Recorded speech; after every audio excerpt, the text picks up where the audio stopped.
Well, tonight, convicted kidnapper Gary Thibodeau and his defense team were dealt a serious blow when they learned a key witness for them would not be allowed to testify in court. Gary Thibodeau's defense team will not be allowed to put a woman they flew in from out west on the stand. That woman has a horrifying story of nearly being kidnapped by a man who's emerged as a new suspect in the case in the mid-90s disappearance of Heidi Allen. Right now, our Alex Dunbar shares this woman's terrifying story. Catherine Schmitt says she always expected to get a call about Michael Bohr. On February 21st, 1981, Bohr and his brother followed the then 21-year-old Schmitt home from her waitressing job in Milwaukee. She says she never even saw Bohr until he violently attacked her. He had grabbed me from behind and put me in a chokehold with the other hand over my mouth. It was like over my mouth and my nose.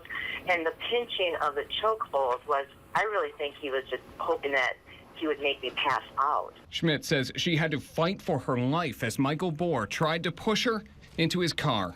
I was completely in the car with just my fingertips on the roof of the car, still trying to pull myself out. She was able to scream, and the Bohrs fled as neighbors' lights went on.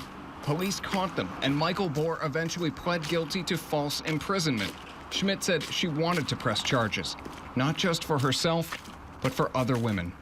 I just always had this horrible feeling that this was not the first time they tried to do this, and then, of course, the horrible feeling that it probably wasn't going to be their last. Schmitt also wanted to testify at Gary Thibodeau's appeal hearing. Michael Bohr has been identified by Thibodeau's attorneys as a new suspect. A statement from Schmitt will be admitted, but she will not testify in the courtroom.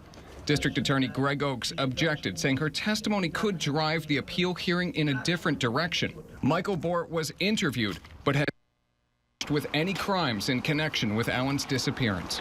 It doesn't make any sense to me why the judge wouldn't want to hear this information. Catherine Schmitt sees similarities between her story and Heidi Allen's disappearance.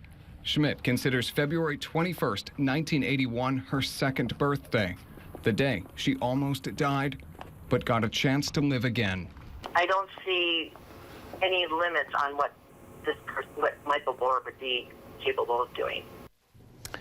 And tomorrow, Judge King is expected to explain the legal basis for why he's not going to allow Schmitt to testify in court. Yesterday, original prosecutor Donald Dodd said he believed information about a similar kidnapping would be relevant to the Heidi Allen case. Clearly, the challenge for the judge, though, is to keep this hearing focused on the legal issues that need to be decided as opposed to truly retrying the case. Absolutely. Right? This is a hearing centered on Gary Thibodeau's appeal, and as we said, Michael Bohr has not been charged with anything. Thank you, Alex. Alex will be back in the courtroom tomorrow as they resume this hearing. It continues to go on after that 6-week delay. You can follow Alex throughout the day on Twitter @AlexDunbarNews.